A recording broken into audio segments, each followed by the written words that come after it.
Hello, welcome to another episode of Being There, Done That. Again with my co-host Francesco Cesarini. Hi, I'm Francesco. I'm also co-host, and today Ellyse Cedeno is joining us. She's a technology and product leader with more than 25 years of experience across online games, distributed systems, and real-time platforms. And I think we've got a really, really interesting topic today. We'll be exploring why Beam and the actor model are a really natural fit for online games. And what is it which happens when you actually start thinking in threads and start thinking concurrently? So, Elise, why don't you introduce yourself?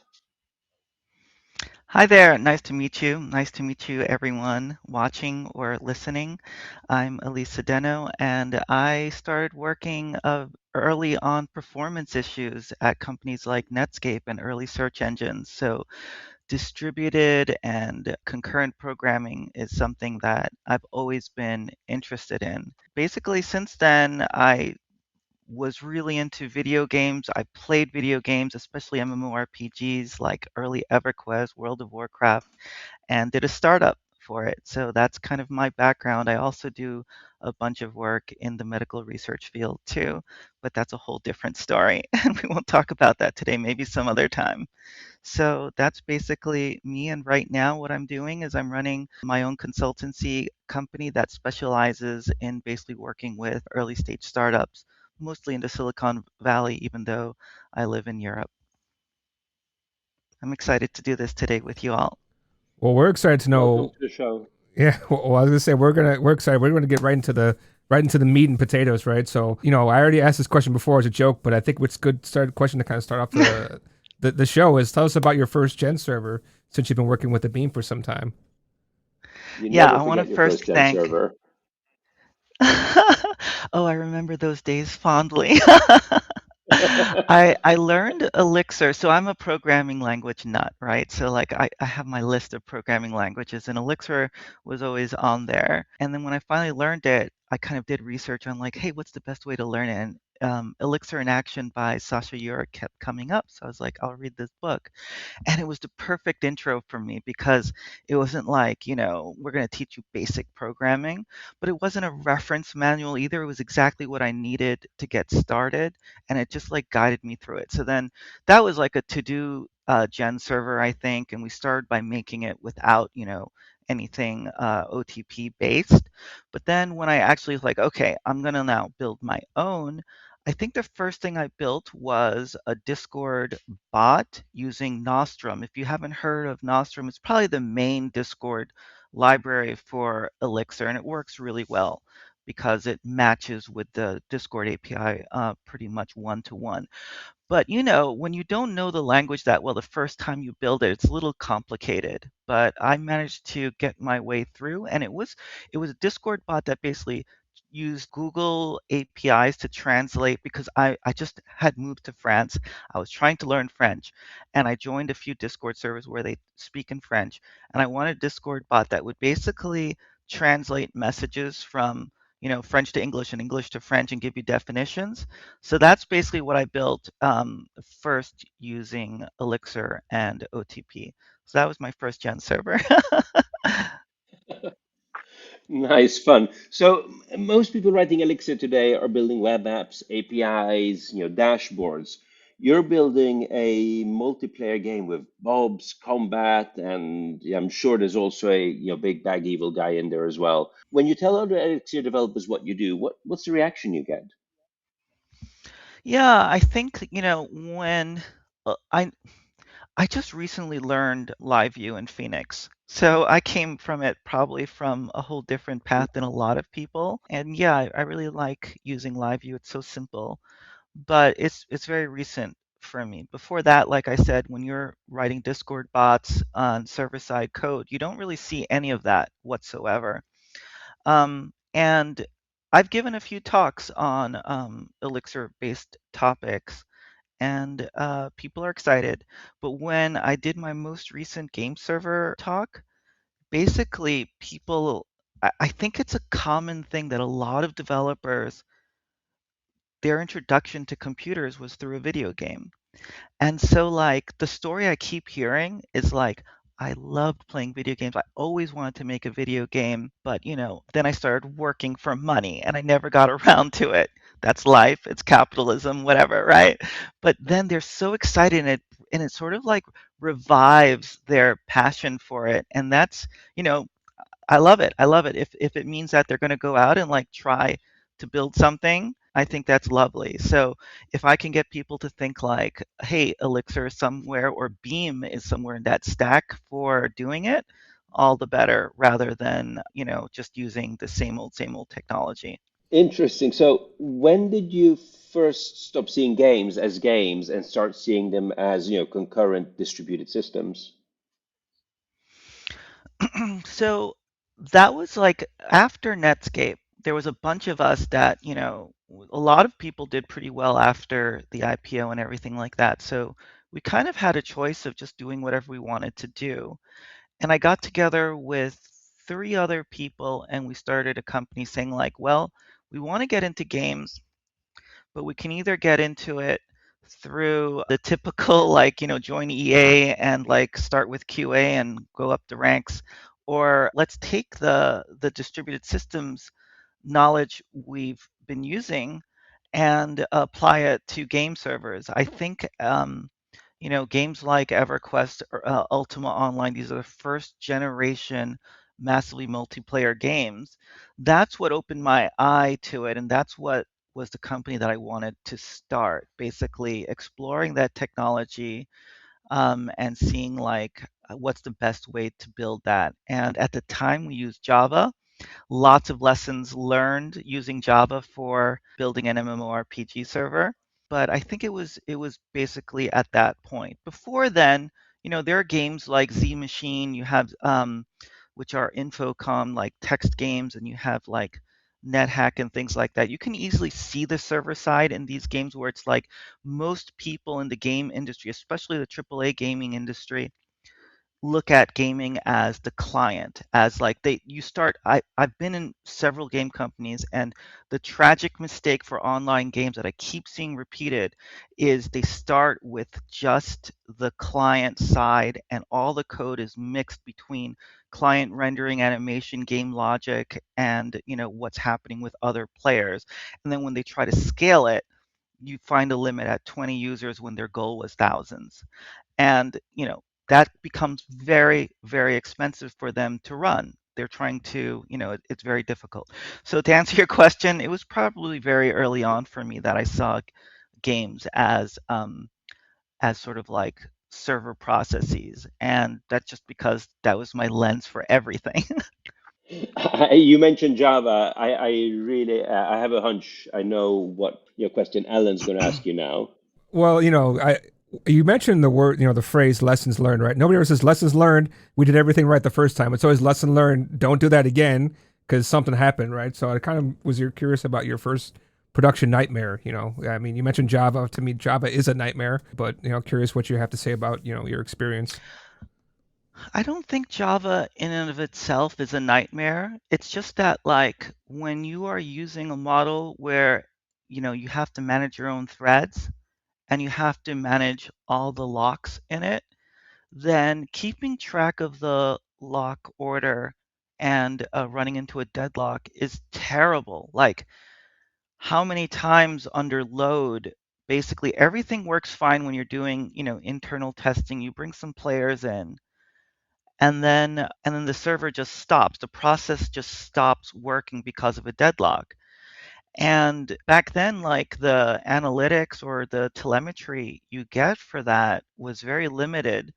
So debugging it required a lot of custom coding, a lot of like a ton of code around locking, like trying to avoid situations and then being able to debug that quickly. But I remember that those kind of problems are not like the nice reproducible problems that you see in like, oh, you do X, Y, and Z and you have this bug, and then you can, if it's reproducible, it's great. But deadlocks are often not reproducible just because of all the non-deterministic timing issues, right? So those are the nightmares I hated. The other nightmares you see isn't so much the whole thing stops, it's more that like the system starts behaving weird when it's under load. We built our own reliable data packet sys protocol over UDP because, especially back then, TCP is great for certain things, but for a game server where you have different priorities of like, and priorities and also like, what do you call it, requirements around certain topics. Like if you're dead, that's really important to tell the player, right? You don't want to lose that information. But if someone made a turn and started moving in a direction and that packet is lost, but there's going to be an update packet later that gives the new, position plus quaternion, so you know which direction they're going and which velocity, then it's okay to drop that. So we would be able to basically have different channels that said, this is just pure, unreliable packet delivery. This is like reliable out of order packet delivery. And this one is a stream, like, it's basically TCP. And we had to build that, RDP basically ourselves. And when that stops working well, you see a lot of weird things on your screen. Lots of rubber banding as you would sort of expect, but yeah, a lot of weird animation stuff too. So have you ever built something, shipped it out, and then immediately said, "Oh, maybe that isn't quite right." Had this big regret in the back of your mind. I don't believe in regret. Like, I think that everything you do is basically an experience that you learn from and you have fun. Like, I have fun doing what I do in general, you know? The regret is not really there for me. In terms of like just analyzing decisions made and saying like, hey, was that the right or wrong decision? We talked about Java recently. Java has this like enterprise Java thing that was really popular at the time, and it also had all the annotation that you put into Java to make that work. We went with very much the plain, what do you call it, POGOs, plain old Java objects model, and I think that was a good decision because I feel like it's so easy to get lost in what the code is doing when you have so many levels of indirection. I also building a game server is something I like to make a small version whenever I try a new language also. And so I built a Rust version, and that was really interesting because a lot of it looked really great in the beginning and it was very fast. But then once I started having to deal with, I don't know how to pronounce it, Tokio or Tokyo, all the asynchronous IO stuff. All of my code became mutexes and arcs, and it no longer looked like Rust, and I didn't have all the lifetime guarantees that I wanted in all of that. So that was an interesting experience in terms of like, hey, maybe Rust isn't the best decision for modeling at least the processes and orchestration of the processes for a game server. So that was kind of a lesson too. From what I'm hearing, massively multiplayer online games and telecom systems have more in common than what most people realize. I mean, we saw this back in my Erlang days, soft real time. There are millions of sessions happening in parallel. Failure isolation, which you mentioned, distributed state. Obviously, this is where the beam comes in. Now, you've covered it in part, when you've answered some of the other questions, but if we were to put this in a single question, what makes multiplayer games fundamentally difficult? What is the biggest challenge you're trying to solve? So inherently multiplayer games are like n squared. You have like the people around you that you're communicating with. So if you imagine like a player surrounded by 10 other players, every time that the player does something, it has to basically broadcast that information to every single other player, right? So the more players you have, the more information is being sent around. Every time a player moves, basically it has to send that movement information to every single other player. So whenever you have like a high density of players in a single area, it becomes very expensive for the server. That's one thing that comes up a lot, right? The other thing that I've noticed a lot of like companies that I've worked at or consulted with that run into problems is mob AI. AI these days takes on a whole different meaning with LLMs and everything, but like traditionally in games, like AI is just behavior code, right? It's there's no AI and AI there. It's just you write code to say how do these monsters or creatures sort of act. And strangely enough, that's very expensive for a lot of companies based because they try to use out of the box like servers for all of those things. If you do nothing, if you don't do any optimization, you're constantly basically everybody sending messages to everybody every time you do something. And maybe that doesn't sound too bad for some games, right? Like where you play chess or something like that. Imagine there was a massively multiplayer chess game. Every time you make a move, it's probably like every few seconds or even minutes between an event, and that's not so bad. But once, every time someone does a twitch movement, like just changing their direction on the screen or decides to move forward or backwards, this could be like people who play League of Legends or StarCraft. We're talking about hundreds of actions a minute, set like lots of actions per second. And that's just because that's how they play and like to move. So the amount of traffic that goes through it becomes pretty substantial. Mm. And so you have to kind of like figure out how do I optimize that? How do I make sure that it can handle the load? What tricks can I use to make that happen? And how do I distribute it across several processes or several physical machines? But in a Java ecosystem, what is it which breaks first as the player count grows, and obviously in parallel with that, as the number of events which happen grows? I think it depends on how you code it, but like because of like I mentioned, the n squared thing, I think the server just becomes very, very slow. I've worked with one, it was basically an MMORTS, so it was like a real-time strategy game, and they maxed out at 20 players per server, and they would basically spin Mm. up servers, It's easy.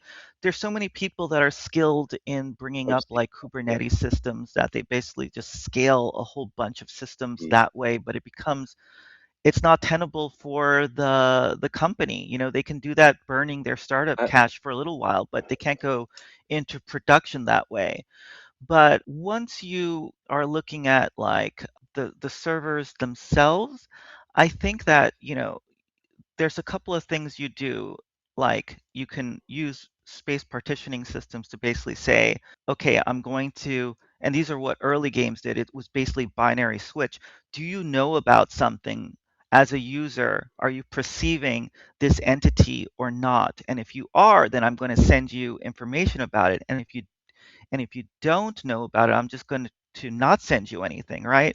So that means that there's a lot less network code and processing of messages happening there. And that's a pretty simple thing. But now you have to keep track of what every player or entity is perceiving, not just for the player, but perhaps also for the monsters and creatures, right? Because they can attack players, so they need to know about players near them. But there's a lot of other optimizations, but that's like a first level optimization that can happen. The other thing that happens on a lot of these games is that like we talked about this briefly before, we started, was sharding, right? Or early games called these zones. So you would like basically have these stitches of maps, right? So like you're in this area of the world, and so you can see things in here, and all the information in this area is shared, but there's a strict server boundary that if you cross this, doorway or something, the client is basically switching in a sense what server it's talking to. And this is like I worked at Nickelodeon and we built a children's MMORPG, and basically the way the server worked, I didn't set up the infrastructure there. I inherited the project.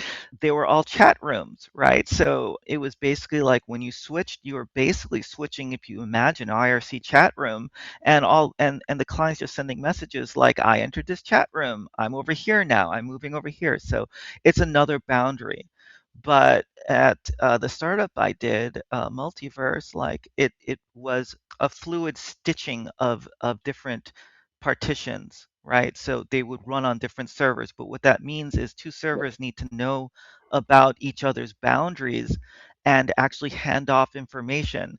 I am also a pilot, and if you're a pilot, you know that as you're flying from one area to another, you have to talk to air traffic control, and you're like, you start with ground, then you talk to air traffic to take off, and then once you leave the immediate airspace, you have to switch over to someone else, and it's basically the same thing but with servers, right? And they're talking. It's really the same model. They're talking to each other, the air traffic controllers, so that they know when they're handing people off. And it's the same thing that servers can do. I'm hearing, and it sounds, like it's really, really, concurrent. How do traditional threaded, or no, how, why, and when, do traditional threaded architectures, which you have in Java and C++, become painful? God, it was so long ago that I can't recall the actual Java code, but like everything ended up being a thread. When your model is Mm, thinking about threads, then everything is a thread. So you have some, it's so easy to have shared resources that like you're like, oh, okay, I need to access this, right? I'm gonna lock it, I'm gonna use it. mm, But when you're in the actor model, like all of this becomes so much simpler because let's take the example like which becomes really simple is like mob AI. Like the creature itself is like, okay, is a player near me? What am I gonna do? I'm gonna attack now. Okay, now I just got attacked. What do? I hit back, right? It all just looks like you're just writing simple code that doesn't know anything about threading or anything else that's happening. It's just getting events and it's sending out requests to do things like attacking or whatever. And that becomes really simple.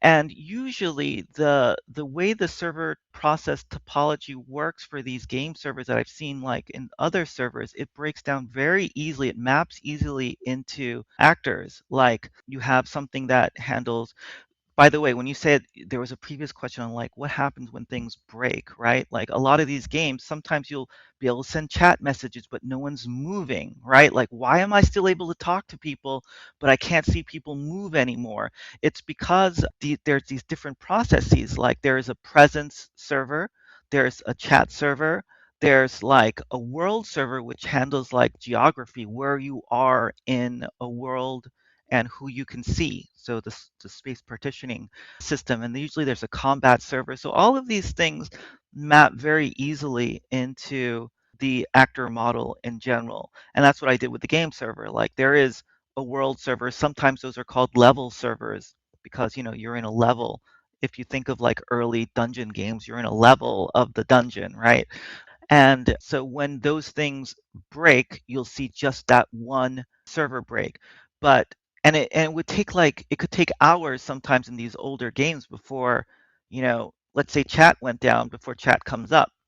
But with the right supervisory system, you don't need someone to file a ticket and someone to be like, oh, I'm going to go check out that server and restart it. No, it just restarts itself. So a lot of those problems are just disappear when you start working with it in that model. You still have possible deadlocks because of, if you're sending a message to a server that depends on a message to another server and you have some kind of circular dependency, then they can all wait, especially if those things are calls rather than casts. But oftentimes, that's a lot easier for me to see because you're just like, I have like a base entity server that knows how to talk to database, and it never depends on any server above it, like the level server or anything. So it's a lot easier to control the flow of requests that way just by having a clear architecture design. You brushed over kind of a lot of topics, right? I'd like to kind of break them down into smaller little bites so that way we can really start to digest what you're talking about. Because this episode, I mean, may be great for people who are doing game servers in Rust or whatever language, OOP based language, and they just don't quite understand. When I went over to Elixir and I try to explain Elixir to people who've never done it before, or any Yeah, kind of yeah, view yeah. based language, they don't understand what's a process. Like, how do you explain it, right? So I let's want to tell just you a story real quick before okay. you ask your question. So after my game server talk, this is the first time I ever did a talk, and someone came up to me afterwards and yelled at me. And I was like, oh my God, they hated my talk. This is terrible, right? But the guy was so animated. He's like, you don't understand. Like, no one understood what you were saying. And I was like, oh shit, I gotta like explain better.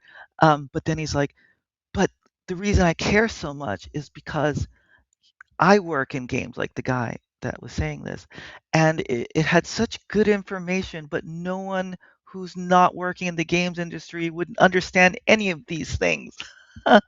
And so, he really liked it, but he was mad at me for not like breaking it down into terms that like regular Elixir programmers would understand. So, thank you. So I'd like to kind of just address like from the beginning, right? Um, you know, when you start to translate having threads and going into the actor pane, you said it fits much better for actors, right? Can you start to describe what is the change in your mental processing when you're designing the system and coding the system? How does your mindset change going from threads to actors? Well, it kind of depends which approach you take. And I feel like for me, if you're building an FPS game where people are shooting and things like that, then you need to know your state at all times. Like, did the bullet hit first? What's the health on the person? Like all these, the monster now needs to react. And it all happens, you often hear of like game ticks. So like a server, the game would always like have like a clock cycle if you were, and it does everything in a deterministic order to resolve it because things are happening in such small, like when you shoot someone in an FPS, like it happens very quickly. You don't want to see the result of it 500 milliseconds later unless your ping's terrible, but it's hard to play those games well with bad latency. But in an MMORPG where things are slower, like attacks aren't happening every like, 10 milliseconds or something like that. So I went for the event source model. Everything is like basically events and it's handling everything live. There's no game tick in the architecture that I generally use. And because of that, it sounds like a big like sort of tangent here. But really what that allows you to do now is when you think of the event source model, it means that all of these servers are just getting calls. They're just getting events, if you will. Sometimes they map to like gen server calls. Sometimes they map to client events that are happening over a WebSocket, whatever. It doesn't matter.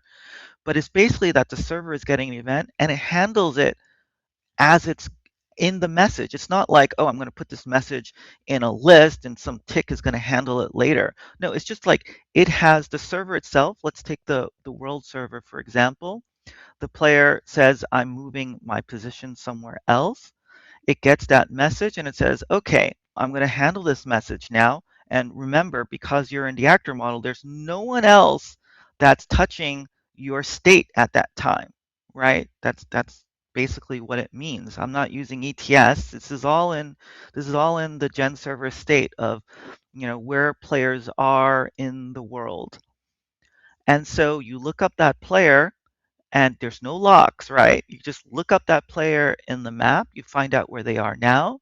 You look at the world and say, are there walls there? Are there any sort of like obstacles that prevent that player from going in that direction?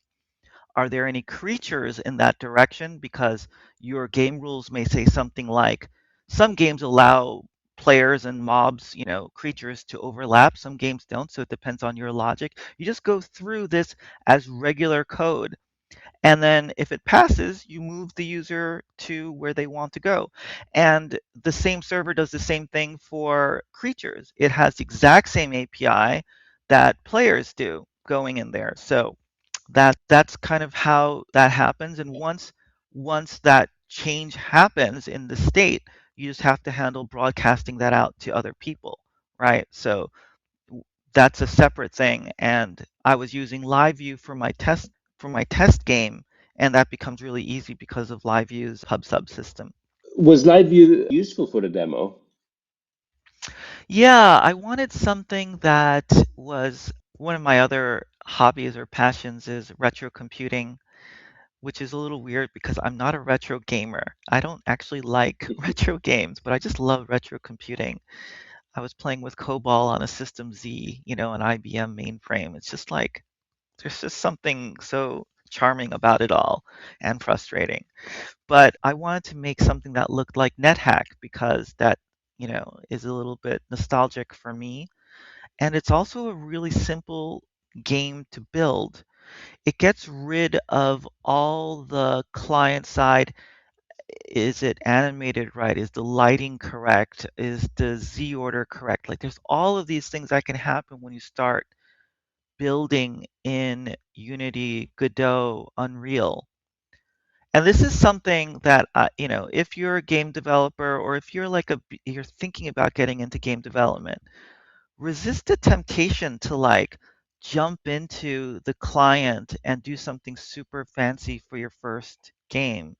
Because just like when you build, whether it's a web product or application, often it's better to start thinking about what information am I storing, what's my model, and how do I change it and how do I mutate that.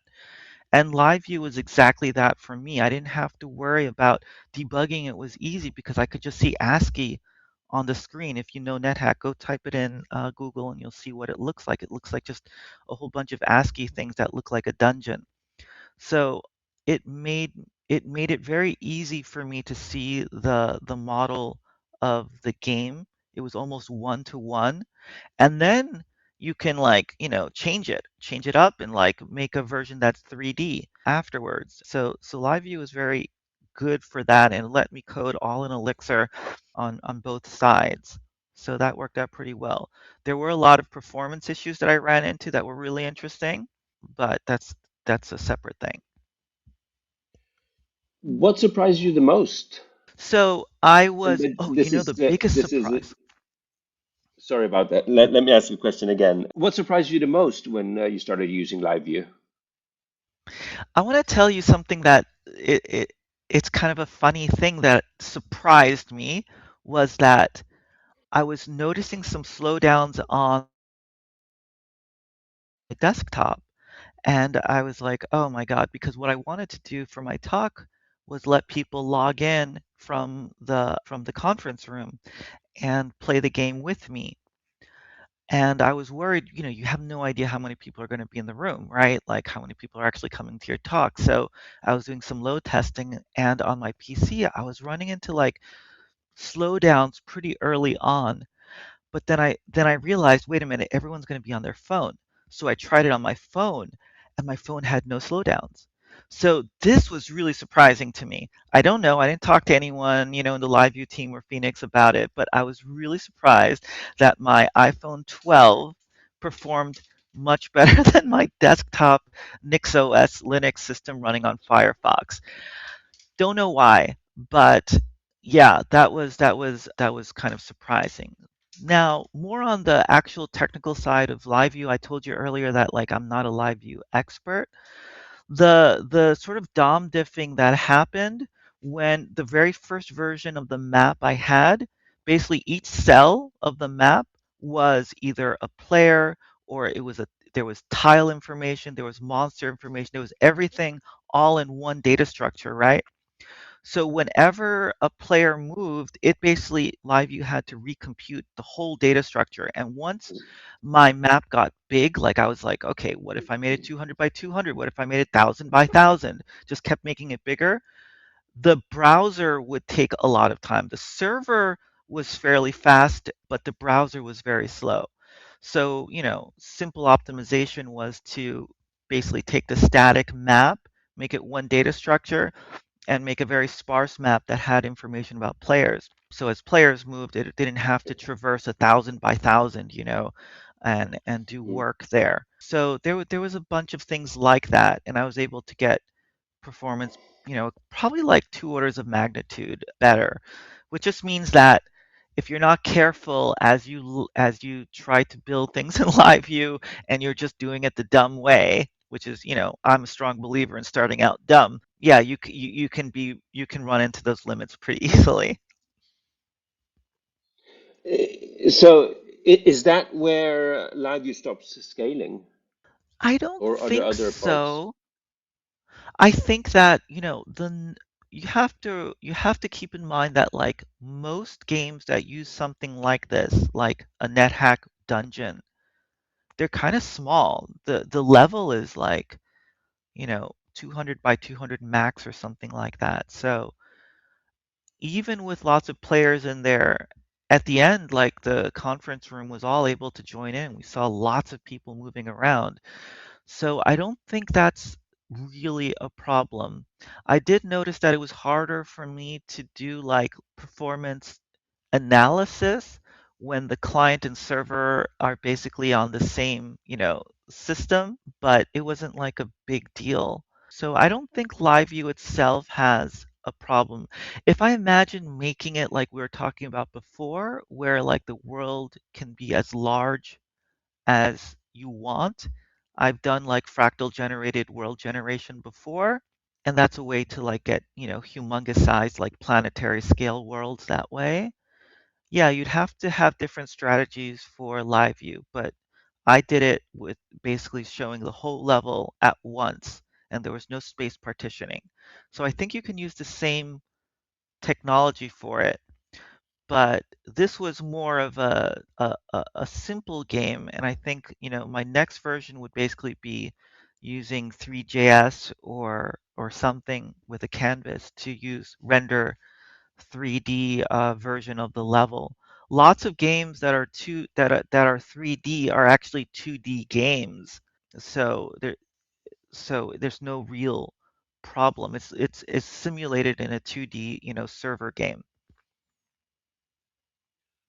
It's so. I mean, I'm a big believer of a separation of concerns and having proper APIs in between. So it almost sounds like what you're saying is that you would eventually want to separate the rendering from the simulation itself. Is that right?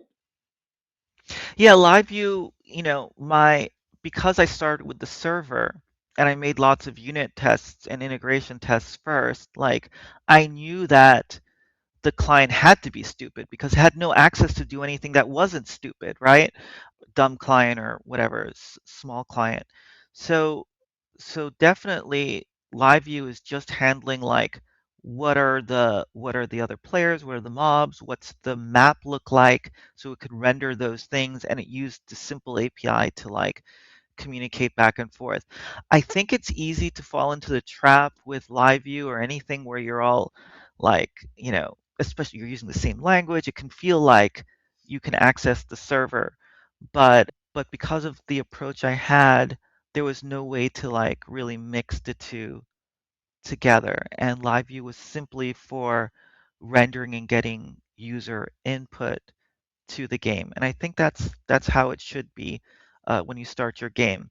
It makes it like testing a lot easier and developing your game a lot easier, and you don't have as many regression tests. I think as these games become like, you hear so much about game cost. This is one of the biggest problems with developing games right now is it costs so much to build games. And I think by starting with these like low fidelity versions, you can really like limit a lot of the time you spend like fixing big problems and finding the fun in your game way before you spend a whole lot of time building complex 3D models and animations. What I always hear from Francesco is basically you don't need to model like each, like person in the universe as a separate process, but more so every single concurrent activity should be a separate process. Is this also how you model your games in the back end? Tell me more about each concurrent activity or event is a separate process. Tell me more what you mean by that. It's you basically go in and you store the state in an in-memory table. And as soon as a player receives a message and or receives an event and needs to action on it, you create a new process which lives for as long as that event is being actioned. So they need to move, or they need to hand over a sword, or they need to, yeah, migrate to a different zone, for example. And what you do is that process lives on for as long as that event is being handled. As soon as it's done, you store the new state in your in-memory database. It could be ETS tables. It could be, yeah. What's important is that it's something in the beam. So we're looking at microseconds versus milliseconds. And once that's done, the state is stored until the next event, dealing with that particular player, it happens. And at that point, you spawn a new process. It's the whole notion that processes are cheap. And if you have a process for each player which stays alive, then you're limited to the number of to the number of processes in your VM. But if you go in and you start creating an event for each truly concurrent activity, you're limited to the number of simultaneously concurrent activities you can have at the same time, and not the number of players. I don't know if I've explained it well. Yeah, it makes a lot of sense. A lot of the servers that are running, like the world server, for me, each player has like its own process. Each mob, each creature has its own process. Each level has its own process, etc. I can imagine spawning a process for every single event. Then the question becomes, okay, am I waiting for I assume you're not waiting for that event to finish, that process to finish before you handle the next one. But now what ends up happening is things are being processed out of order, right?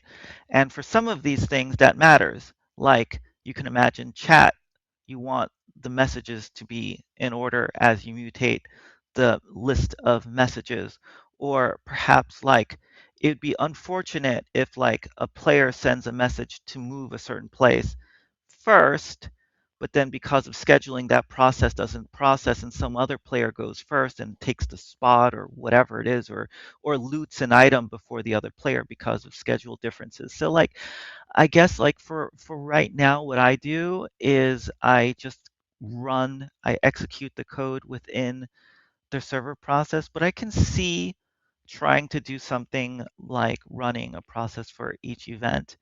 I think it would be like, I think you'd have to do a load analysis and see like what's causing the slowdown, right? Right now, like because the server, none of it is IO blocking in the sense of there's no disk access going on. So all of it really should be going as fast as the CPO and IO sort of like, just data transfer should allow for it. And on Beam, sending, I just assume that sending messages across these processes are really fast. The only place where we have the blocking going on is when we actually have to store the user information back into a database. So in case the server crashes, like we don't lose, the user's progress. The worst thing is like, and this has happened where a user plays for a few hours and they lose all their experience points that they get and all the gold that they amassed because like some server process crashed. That's a separate part. And that I think you have to treat how you sync data into the database very carefully. What's the worst production failure you've seen in games? I mean, we're talking about crashes here.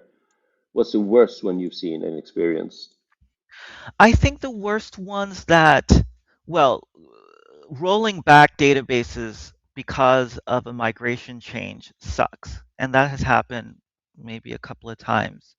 I don't want to throw someone under the bus, but there was one time where we had, a separate operations team and they were upgrading one of the servers. And some of these servers, you can swap, they're meant to have drives swapped, hot swap drives and to improve. I'm not a sysadmin or an ops person, so I'm at this level where it's like they're able to add hard drives without restarting the system. Like, great. I don't do that, but I know that's what they were trying to do. But what he ended up doing was pulling out the hard drive of the live database and in effect deleting it. But enough of it was in memory that like the server was still running. But if we ever shut it down, like we would lose everything. So we had to bring in like experts to like help us recover the system live. That was a mess, but that's sort of not at That's hardware level mess. The software level mess that happens most, that I feel, that feels terrible, is you're trying to make your game go live. So you have a lot of playtest sessions, and a lot of them fail. A lot of them fail because you made lots of changes to your code, you added a lot of features, and it feels really bad when the server can't keep up with the load. And that's extra bad because it means these people, you had more than anticipated load in your playtest, and so that means people were excited and it didn't work. That sucks. So what can you do? Load testing is an expensive process in general to kind of like put the extra effort to know whether your game's gonna handle under load, and a lot of startups don't have the patience for that. So something that's a lessons learned, maybe, hopefully for some people. Yeah, yeah, exactly. Oh, we load test in production. Yeah, what kind of Load test bugs? in production, Yes, yes. I've seen it, done it. What Yeah. kind of bugs only appear under real player road? So basically, what kind of bugs appear when you're load testing in production? Yeah, it's a strange thing. You look at your code and you're like, okay, when a player dies, they should stay dead, right? But like when you have all these events coming in, messages coming in, and other processes that are changing things, sometimes you see like a player die, then they would come back to life as like a health, they maybe they tried to take a health potion, or they have a healing spell on them that's ticking over time. Like, so you'll see weird things like players dying, coming back to life, dying, coming back to life, or like the replay loop. You ever like watch a YouTube video and then like it pauses and then it like rapidly catches up? Or maybe this happens on video streaming too. That happens a lot in games where like, especially if you're using TCP or something, the stream finally unlocks and like it replays all the events, and you see like everything happen in 10 times speed, and a lot of rubber banding, like, because the client side often does prediction because it wants things smooth, but then it eventually gets a server update and is like, no, this is where you actually are and this is your actual state. And then it's very confusing to the user because the mob that you killed and that you looted, now you're back fighting it again, right? And you're like, what's going on?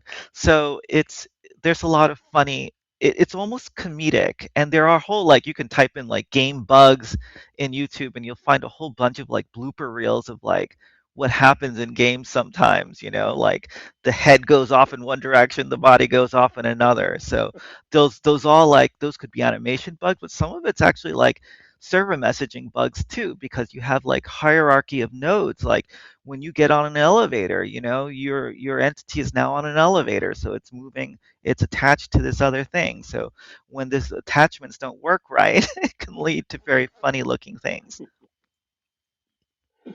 Have you encountered, well, are there any kind of bugs which the players discovered before the engineers did?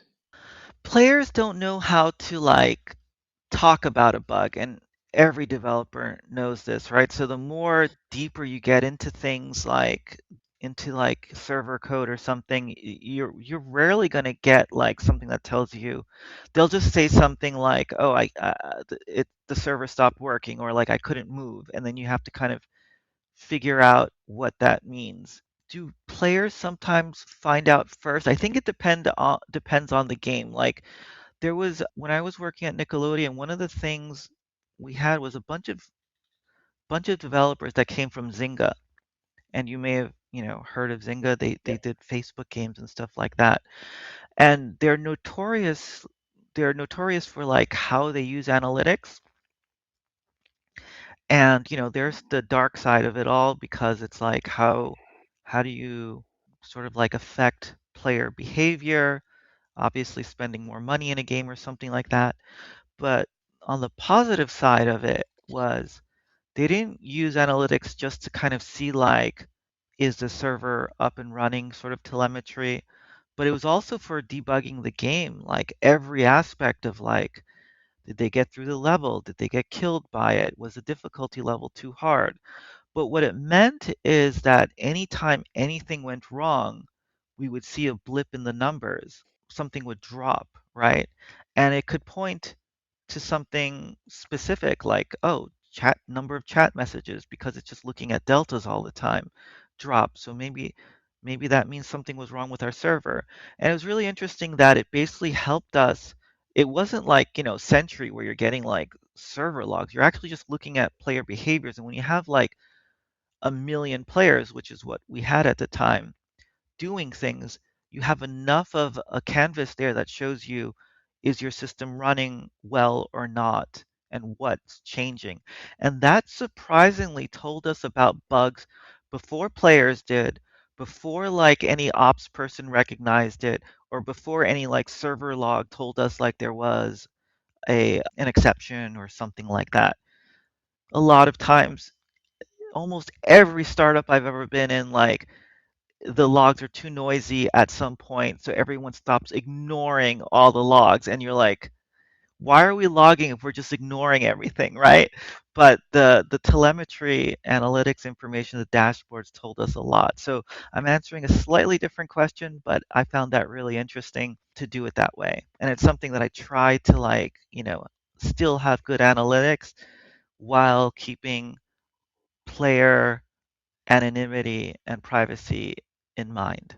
What's harder, throughput or synchronization? I mean, because if you have a lot of people playing, and you got to have a lot of throughput with all the different data, coming in from players, right? If they're moving left or right, but then also synchronizing all that data so that way everybody's in sync, and you don't have lag everywhere. Like, which one do you find more difficult to do?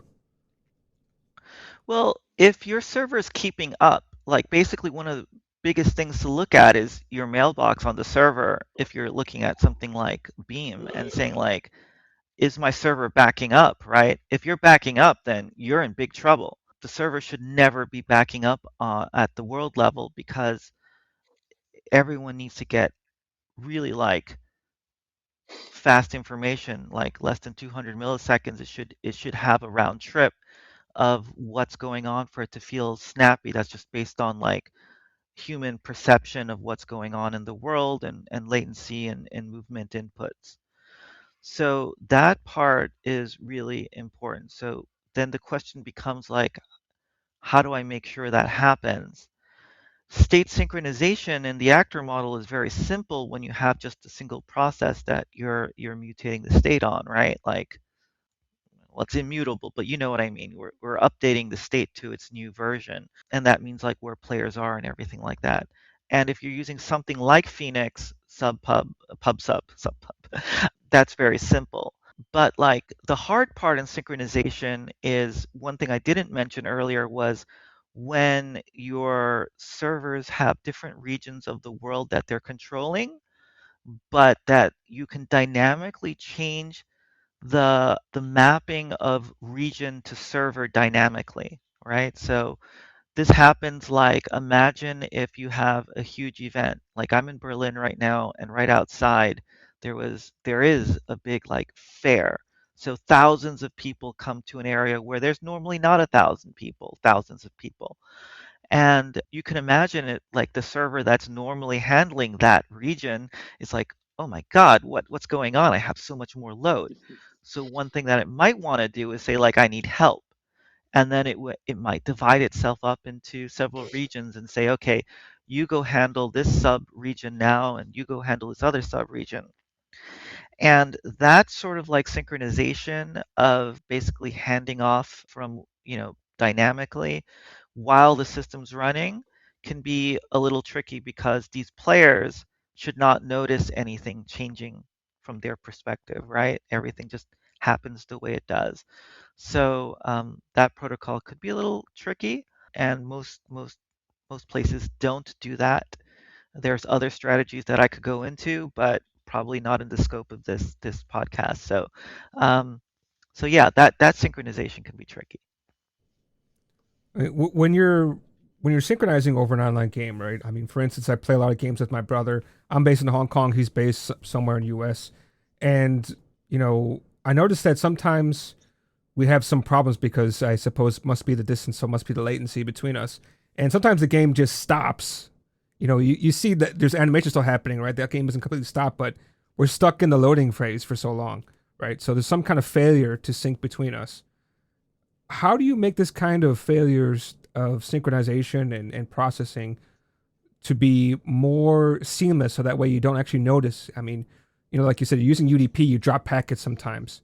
How do you make sure that you actually process this kind of data in a way that failures seem like they're not actually failures at all? Yeah, that's sort of the reason why we didn't use TCP for everything, and a lot of games do, which means that you have one packet that wasn't important to send, and for whatever reason, a router in between dropped it, and now all the important information never gets by, and you end up in that situation that you're talking about where your client's sort of frozen, and you're like, what's going on, right? So thinking about the protocol, what parts are, need to be reliable, what parts need to be streamed in sequence, and not using the same channel for everything can definitely help with that, that situation that you're talking about. But I think you know, there's just like with web pages, sometimes we try to make things look interactive and and show state even though nothing's coming from the server sometimes. I think it's good and bad. Like you said, you're stuck in a loading page. If you need that information, you don't have it. Does it make sense to kind of make the user think that they're actually in the world when they're not? Those are questions you really have to think about in the context of your game. That said, prediction is very important because otherwise, if you have to wait to actually move on the client side, you have to wait for the round trip from the server, it's going to feel slow and laggy. So most clients are going to predict it and say, okay, I moved here. And now the question becomes, if there's a conflict, how do I resolve that? If you just simply reset your state to whatever the server said, it can be very jarring, right? People call it rubber banding because instead of just like teleporting to wherever the server says you were, often like the client will sort of slowly move you back like a rubber band, and that just looks like you start going in when the server is slow. You're in this constant tug of war with this rubber band because you move somewhere. The server says no, you're actually here. You rubber band back, you rubber band forward because you're trying to move, and then back and forth, and that's a really bad experience also. And that's when I was saying earlier, the server really should never fall behind when it's sending information and processing that information from clients as to where they are in the world. We also know that the Beam is very great at orchestrating, right? Since the beginning, I mean, it was basically orchestrating, phone call connections across inside of a switch, right? So could you actually use the Beam to orchestrate, say, NPCs? This is exactly what I do. Yes, like NPCs are all, there's a dynamic supervisor, and basically then you have all the NPCs under it. The current what I do right now is I have all the NPCs sort of totally separate. They're all individuals running their own logic. But you can even imagine a system where, if you have a tribe of orcs, for example, that there is an orc mind of some sort that has like the tribe goals, what is it trying to do, what factions is it mad at, all of these kind of things. And then you can end up having a hierarchical system where, you have like, okay, orcs, the base orcs, but then you have the leader orcs, and then you have some kind of orc tribe of some sort. So yeah, you can imagine going into kind of crazy orchestration in that sense, but already just with the base model, like all of these NPCs are processes, and that's something you wouldn't often dare do in another system because now all of those things you have to handle as a thread and do things. So that's one way that I feel like processes are cheap. Processes are cheap in Beam, so just make all players and all mobs just their own process. Why do you think the broader games industry hasn't adopted actor model thinking much more aggressively? This is a good question. I think every Beam developer sort of asks themselves at some point. Like, it's not the game industry, it's everything, right? You're like, why are they not doing it some other way? And I think we saw that in the surveys, right? Developer surveys for Elixir, that a lot of the developers that use OTP are more senior, so it's like they've tried it other ways, and they're like, okay, that didn't work very well, and find Gen server and the actor model, and is like, oh my God, this makes so much sense. But if you look at the games industry, it's notorious for homegrown technology and using something like Unreal Client or something like that, right? And so they don't want to move out of that. They're C++ programmers or C# programmers. That's the technology they use.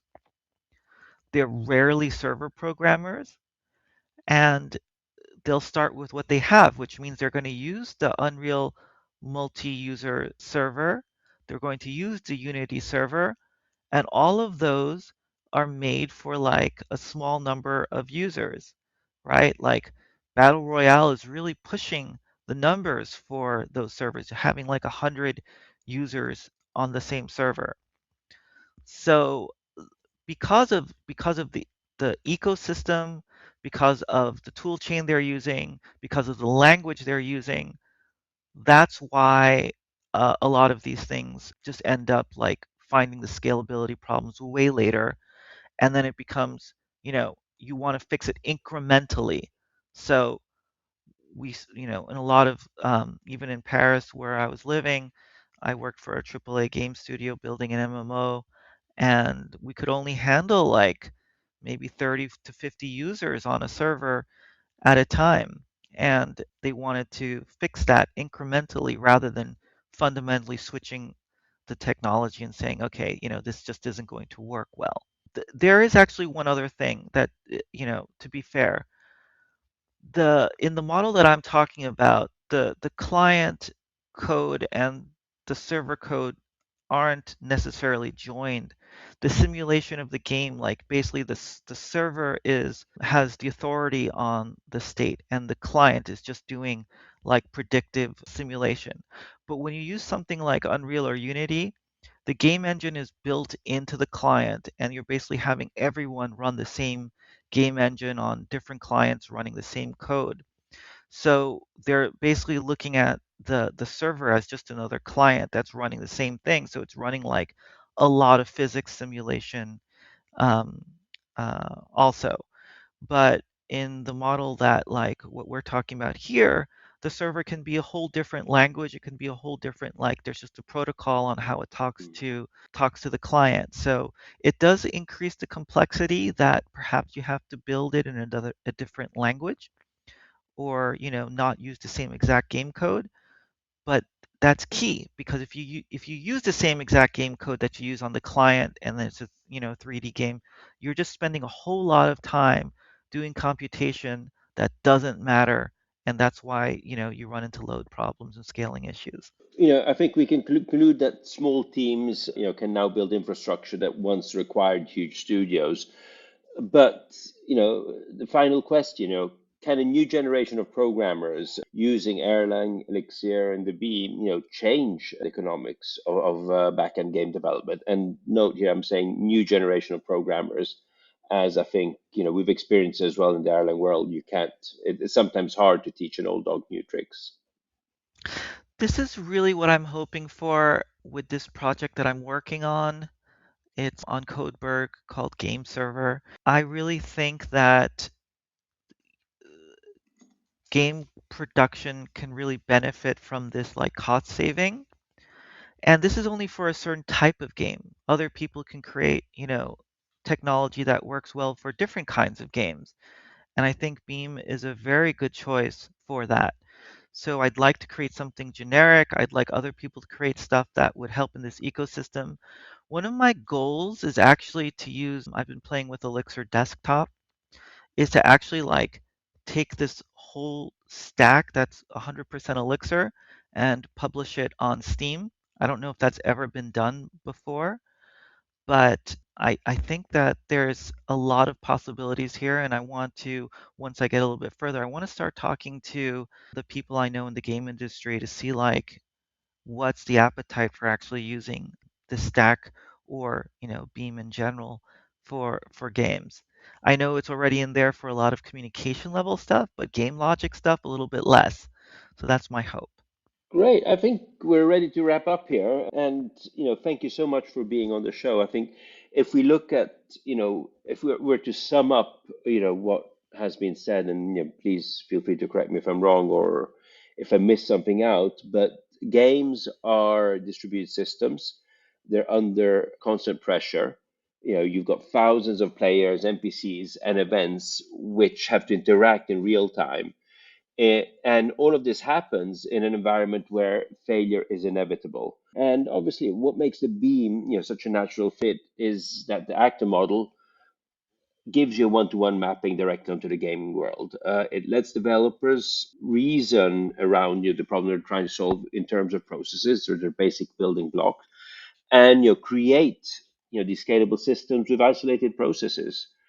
And it allows them to focus on the game itself instead of having to fight locks, shared state, corrupt memory, and cascading failures. I mean, just being able to handle peaks of traffic in a predictable way, which is something the Beam excels at, yeah, is a big advantage. So, and as we've heard today, that's what makes building and operating multiplayer games servers not only more resilient, but also far easier to reason about. So thank you for being on the show, Elise. We hope to have you back very, very soon. Thank you so much. And I'm a little envious as to how succinct you were in that summary. Sometimes when I talk about it, like I have a hard time, but you did such a good job in summarizing why it is a good choice for looking at game backends. Thank you so much. I'm going to use some of that for my next talk. Thank you for that. And just for the record, this episode was recorded on May 25th, 25, yeah, the 25th of May, 2026.